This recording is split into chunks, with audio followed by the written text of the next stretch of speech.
days after being sworn in. Daniel Biss, always running for something, willing to say anything to get elected.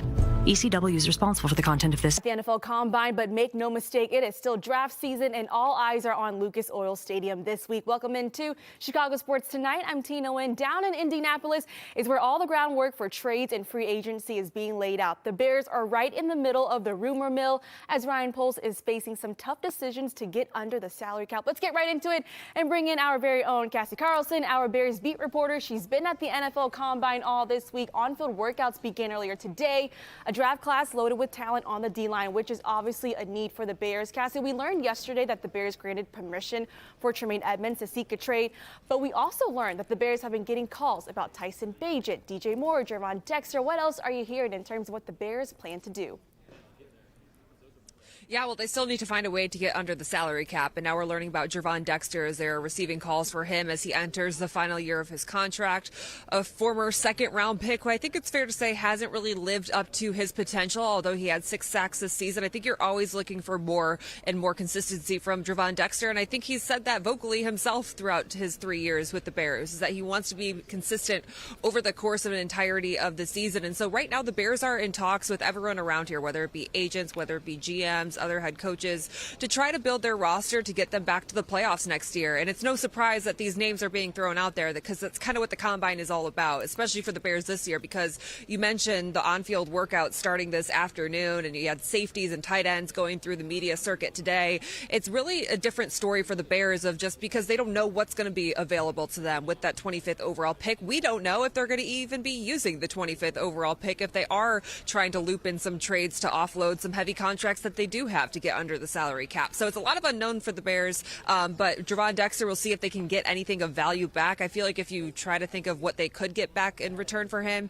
I would go like 5th or 6th round pick, which is pretty disappointing given the fact that he was a day 2 pick that you had really high hopes for. But that's just one of those things at a position where Ben Johnson said on Tuesday that he doesn't really care where they get more pressure from on that defensive line, whether it's an interior guy or it's an edge guy. He just needs to get more pressure at a higher rate on opposing quarterbacks. And I think we saw that play out in the Super Bowl with both the Patriots and the Seahawks. Those best teams late on in the season were the ones that had droves of defensive linemen that were able to get pressure on quarterbacks. Let's talk more about those draft picks because the Bears believe they should receive draft picks for Ian Cunningham getting the Falcons GM job. Ryan Poles said this week it's an ongoing conversation right now with the NFL. Cunningham himself says the Bears should get some picks. The Bears right now have 7 picks in this draft, beginning, of course, with the 25th. If they're able to get 2 third-rounders, Cassie, that's 9 picks, including 3 in the top 100. How does it alter and impact their draft plans here? Well, my understanding of the compensatory picks is they would receive 2 third-round picks, 1 this season and 1 in a future season. That is if they get them. And so with Ryan Poles and Ian Cunningham both coming out and saying they believe that the Bears should get those 2 third-round picks, and they've had conversations with the NFL, I don't think this story is over. And we talked to Pro Football Talk's Mike Florio today, and he is really in tune of kind of the back and forth between the NFL and these teams in regards to the Rooney Rule, which is obviously has been left up into interpretation. And what makes it messy is just the fact that you have Ian Cunningham coming out and saying that he believes the Bears should receive those picks, and you have Matt Ryan, who has been deemed the primary football decision maker by the Falcons, then come out and say, no, Ian Cunningham is the primary football decision maker. And so for Ryan Poles to publicly say they are having ongoing conversations, maybe this isn't over, and maybe the NFL will look at this as a one-time exception, and they will continue to have those conversations. But when I talked to Ryan Poles one-on-one, he said that they're looking just for answers as to why they came to this decision. He also said that it's not going to change their reasoning as to why they are hiring certain people for those jobs. And as a minority candidate himself one time, it seemed that Ryan Poles didn't really love the wording of the Rooney Rule, and it doesn't really sit well with him that he was a minority candidate who got hired as the GM of the Bears, and in return the Chiefs got a 3rd-round pick, and that turns into a player, and that player is then on the field playing. So now he's like, I watched the Chiefs, and I'm like, that's because of me. It didn't seem to sit well with him either. So I think this is going to be an ongoing discussion, but Ryan Poles said it's not going to change their approach. They want to develop these guys who are qualified for the job to go on and get bigger and better jobs. Yeah, it sounds like a fluid situation there.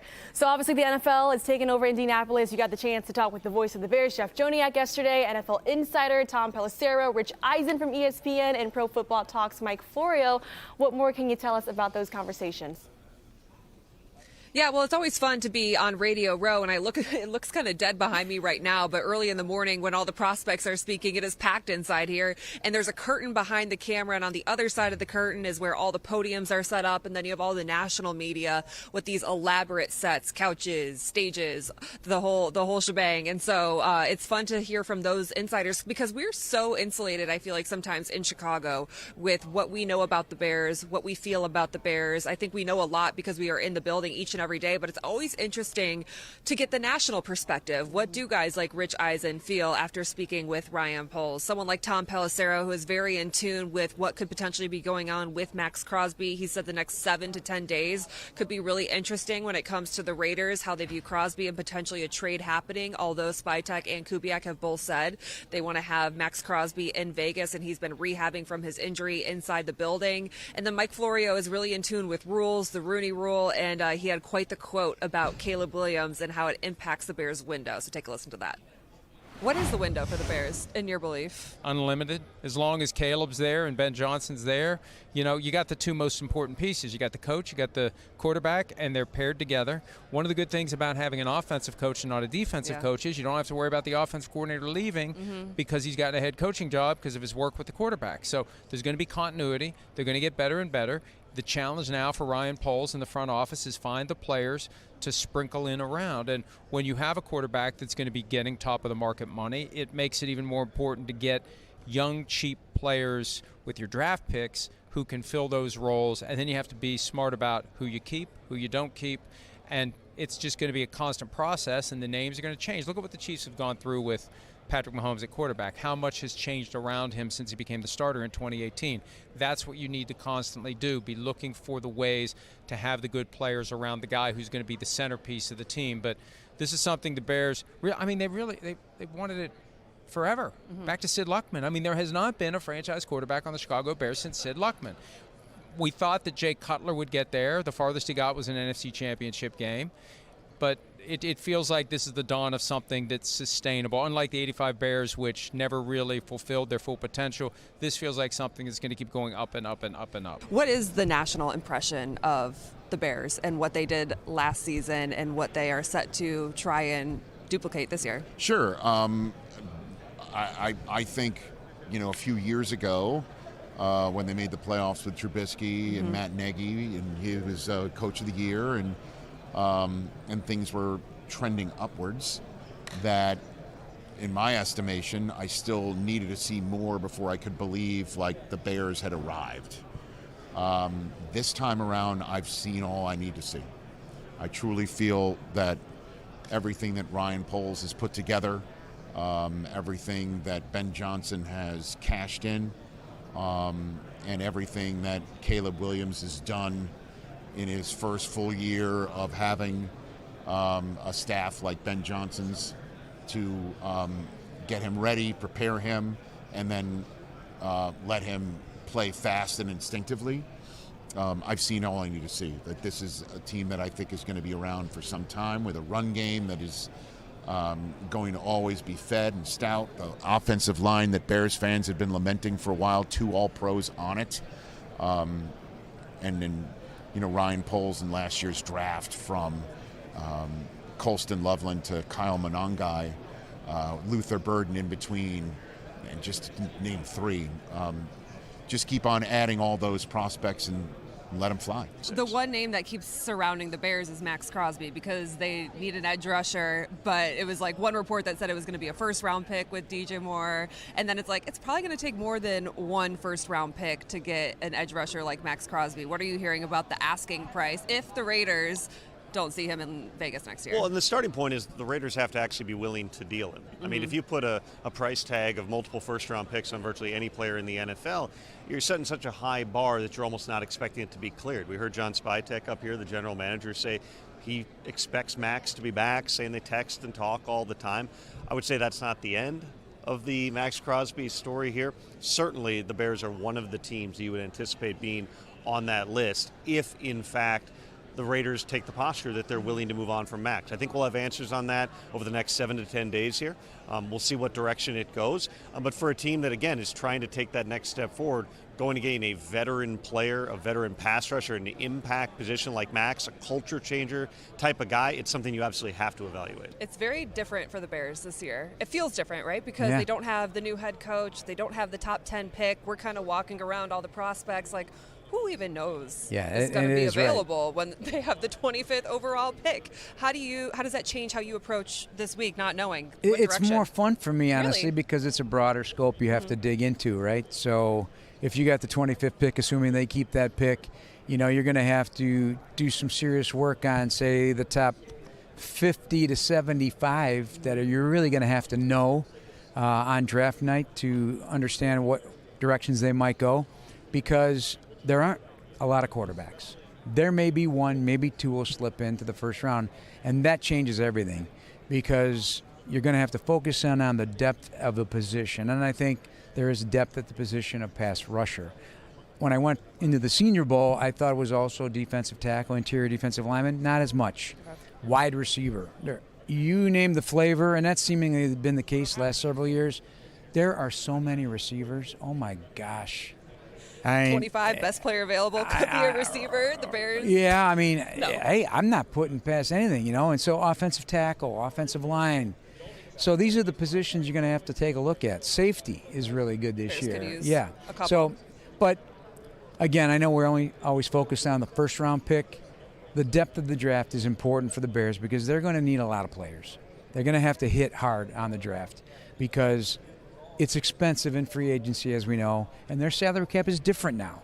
And you're looking down the road at what these costs are going to be because of Caleb, because of Roma Dunze, because of players Colston Loveland. I mean, these guys are going to have to be paid one day, and you have to continue to draft well because it's cheaper. You can hear those full extended interviews with the insiders and, of course, voice of the Bears, Jeff Joniak, on the Fox 32 Chicago YouTube page and on Fox Local. And we will be back here again tomorrow morning because Fernando Mendoza talking early, 8 a.m., and that is going to draw the biggest crowd given the fact that he played at IU and we are in Indianapolis. So I'm excited to see the turnout.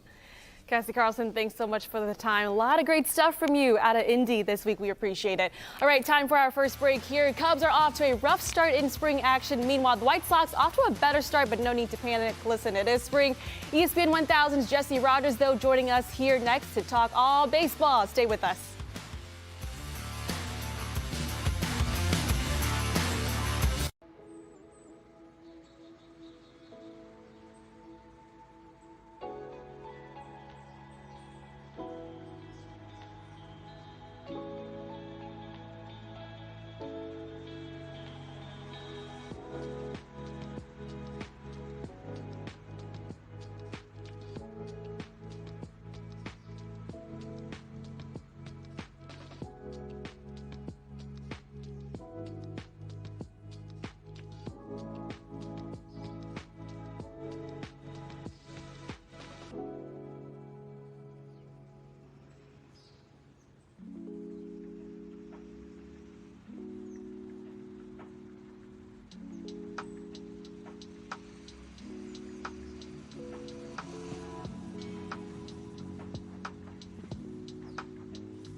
back to CST Daily. I'm Tina Wynn alongside ESPN 1000's Jesse Rogers. In the midst of all the combine chaos, we've got spring training games, of course, happening down in Arizona. Let's begin, though, Jesse, with the Northsiders. Bit of a rough start for the Cubs here in the spring. I don't think we should be reading too much into that, though, but the Cubs are coming off of a 92-win season. Obviously, a lot of attention will be on Alex Bregman this year. How does his presence impact Matt Shaw, someone who's going to be moved around a lot and everything? How do you think he'll handle that? Well, I think he's going to impact a lot of guys because he's the veteran presence in there that's won a World Series. Now, so is Dansby Swanson. But what's interesting about Alex Bregman is guys like Swanson, like a younger guy in Shaw, they can learn a lot just watching him swing. It's a little different than Kyle Tucker last year. Kyle Tucker's swing is not imitatable. It's not a swing you teach to kids, but Alex Bregman's is. And so when Alex Bregman goes to talk to a player, there's a commonality there that maybe with Tucker they didn't have as much because Tucker's swing was very unique, very different. So I think the success he's had and sort of the right-handed perfect swing that he can bring to the table is something that could rub off on guys like Shaw and Swanson, especially when you add in his approach. He doesn't swing at bad pitches. When he's on, when he's healthy, the swing is really nice, the approach is really nice, so that's what can rub off on a young player like Shaw. You and I were both down there in Arizona for the start of spring training, and if you look closely, I think we still have our glow here from Arizona. But we saw Alex Bregman there really early, and PCA talked about the impact that he's already had on him and his swing, his approach, and when he steps into the box and all that stuff. We did see Cade Horton, though, make his spring debut yesterday. 2 scoreless innings he pitched, struck out 2. Can we expect the same level of dominance from him going into this season? In a word, yes. I am so high on this kid. I really like everything about this kid. The Cubs gave up 13 runs in that game. He didn't give up any. He was the Cade Horton we saw last year, filling up the strike zone. And I really think, Tina, his experience from last year is really going to elevate him this year. And what do I mean by that? Last year, they had the handcuffs on him. They were limiting his innings, limiting his pitch count. But what he did, it made him make the best of those pitches that he had, 70-pitch games, and he was so efficient. You take that efficiency into a year where they don't have the handcuffs on you, all of a sudden you might be going 8, maybe 9 innings, under 100 pitches, because they're always counting pitches now. But if you are as efficient as he was in a shorter sort of time frame last year, watch out. He might, sky's the limit. He might lead the league in innings pitched if they, in fact, let him go. So I'm really excited to watch him for a full season. All right, let's talk about the White Sox now. I know I said earlier in this segment, right, Cubs are off to a rough start here. Shouldn't read too much into it. But the White Sox off to a strong start. Yeah. I'm all for giving Sox fans here some optimism and hope. 12-year vet Andrew Benintendi said this. This is probably the most exciting season since he's been here, especially in terms of what this group can accomplish. How are you seeing this group right now build off of what Will Venable laid down in year 1? Offensively is what I'm seeing. They had a good second half at the plate. They've gotten off to a good start in spring training at the plate. And sometimes, you got to slow down because it is February, March, not April. But last year, the Cubs had a good March, and it carried over to April. I guess the bottom line is you'd rather get hits than make outs. I don't care if it's February, March, April, May, right? So in this case, it's a confidence boost. Like the young players performing, even in spring training, gives them a confidence boost. It also is maybe an indication there's a carryover from last year. There's going to be a dip in March for sure. But that storyline of something building from one year to the next fits with this team. It's most of the young players back with a couple extra veterans like Austin Hayes. So as much as there's a lot to look at and examine with the pitching staff, I love what they did in the second half at the plate. They surprised everybody. If they pick up where they left off, that could be a much better offense than people thought. Obviously, the big name so far in the offseason and, of course, right now in the spring is Munetaka Murakami. How real is Murakami mania right now down in Arizona? Yeah, it's pretty big. It's pretty good. Everybody loves a shiny new toy. And when you come from Japan, it's even a little bit more unknown mystery. But there's a lot of Japanese media around, which kind of elevates the excitement. They love the sport over there so much. And he's a slug. We've seen a lot of pitchers come over. Not maybe as many pure sluggers. No, Ohtani turned into this slugger, but he kind of was coming over as a pitcher initially.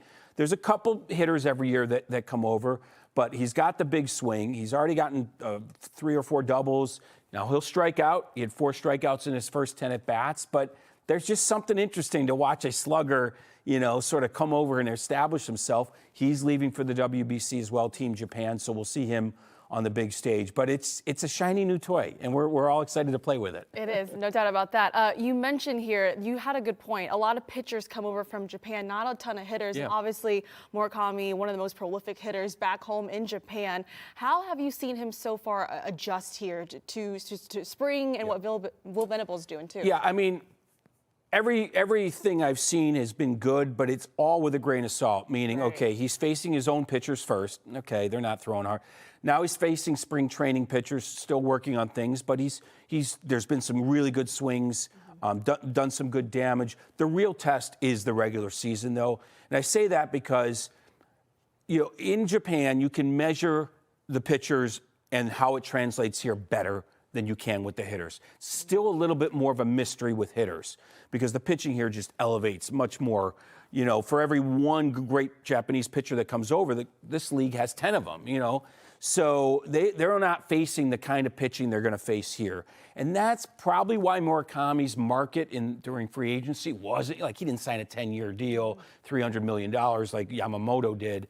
So it's a little bit of a let's wait and see. But all I can do is watch what's in front of me until we get to April. I like what I see. Jesse Rogers, we always appreciate having you in studio here, giving us all the insight. Thanks Great for the seeing time. you. I'll talk to you from Arizona next week. Yes, and at some point we got to play pickleball here. Oh my God, yes. Oh yes. All right, still ahead on CST. The Illini battle Michigan tomorrow. A top 10 showdown. Andrei Stojakovic joins the show. Plus, our very own Paris Shucks checks in as well with the latest on the Bears Stadium plans. That's next in sports. Stay with us.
College hoops tomorrow night right here on Fox Chicago, and we've got a special showdown. Number 3 Michigan versus number 10 Illinois, a top 10 matchup down in Champaign. Michigan sits at 16-1 in conference play, but the Illini have won 9 in a row against Michigan. Current win streak dates back to December of 2019. Let's bring in Andrei Stojakovic. Andrei, great to have you here on Fox Chicago. Okay, the Illini will defend home court tomorrow against the Wolverines. What kind of opportunity is in front of you guys here?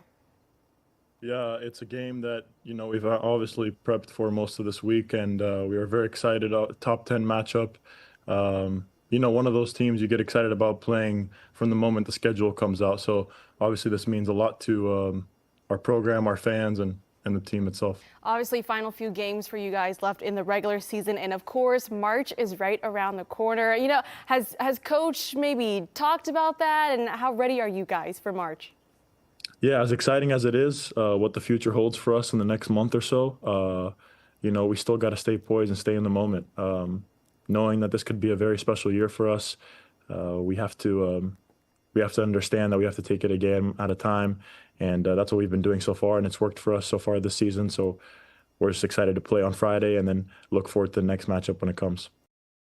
You just heard from Illinois' Andrei Stojakovic there. For the full interview, watch it on our YouTube page at Fox 32 Chicago. And tomorrow we will have a full post-game show for you after the Michigan and Illinois game with Illini legend Kendall Gill in the house. Also in the house with us here as we switch gears a bit here, Paris Shucks, you got the latest on the Bears Stadium sites in Indiana and Illinois. What more can you tell us? And break this down in football terms. I know, I've been waiting to do this with you, Tina. Okay, because there's been some movement today. So let's pretend it's overtime. Okay. And it's Illinois versus Indiana. So Indiana took the ball, they drove it, and they kicked a field goal. Okay, so Governor Braun in Indiana signed that state's legislation that would provide up to $1 billion in public subsidies to get them to move to Wolf Lake and Hammond, Indiana.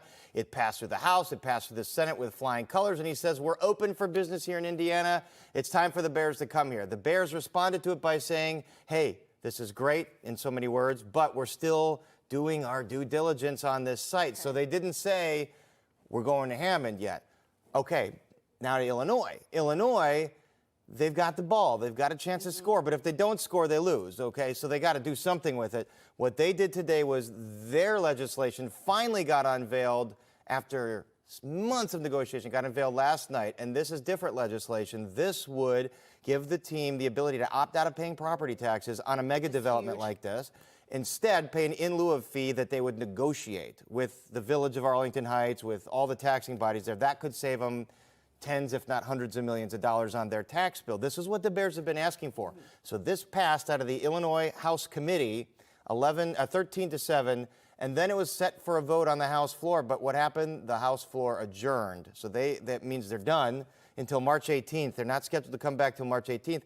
The likely reason they adjourned was because they did not have the votes to pass this out of the full House. So it took a step in Illinois, but did not get across the finish line. But the Bears still have the ball here. Okay. The question is, how much time do they have? And real quick, because we really only have like about a minute left here, Bears are still under lease there at Soldier Field until 2033. How realistic is this plan in Indiana, and what really needs to happen for them to move forward? What needs to happen is we need to hear from McCaskey and Warren what they want to do. Do they really want to go to Hammond, Indiana? And if they do, once they finish this site surveying and due diligence in a couple weeks, and Illinois doesn't move the ball even more forward and pass this bill, then you would think from what they've been saying, they're going to go to Hammond. But are they bluffing? And is Illinois going to call their bluff? I assume there's going to be some backroom meetings here to figure out how to get some of these Chicago lawmakers on board with subsidizing the Bears to move out of Soldier Field to Arlington Heights. The game's not over yet, Tina, but it's overtime. It's overtime right now. And this is a very ongoing, fluid situation here, Paris. Thanks for the time here. That will do it for us here on Chicago Sports Tonight. What a jam-packed show for Paris, Cassie Carlson, Jesse Rogers. I'm Tina Nguyen. We'll see you back here for Michigan and Illinois, and then the off-season with Cassie Carlson. Have a great night.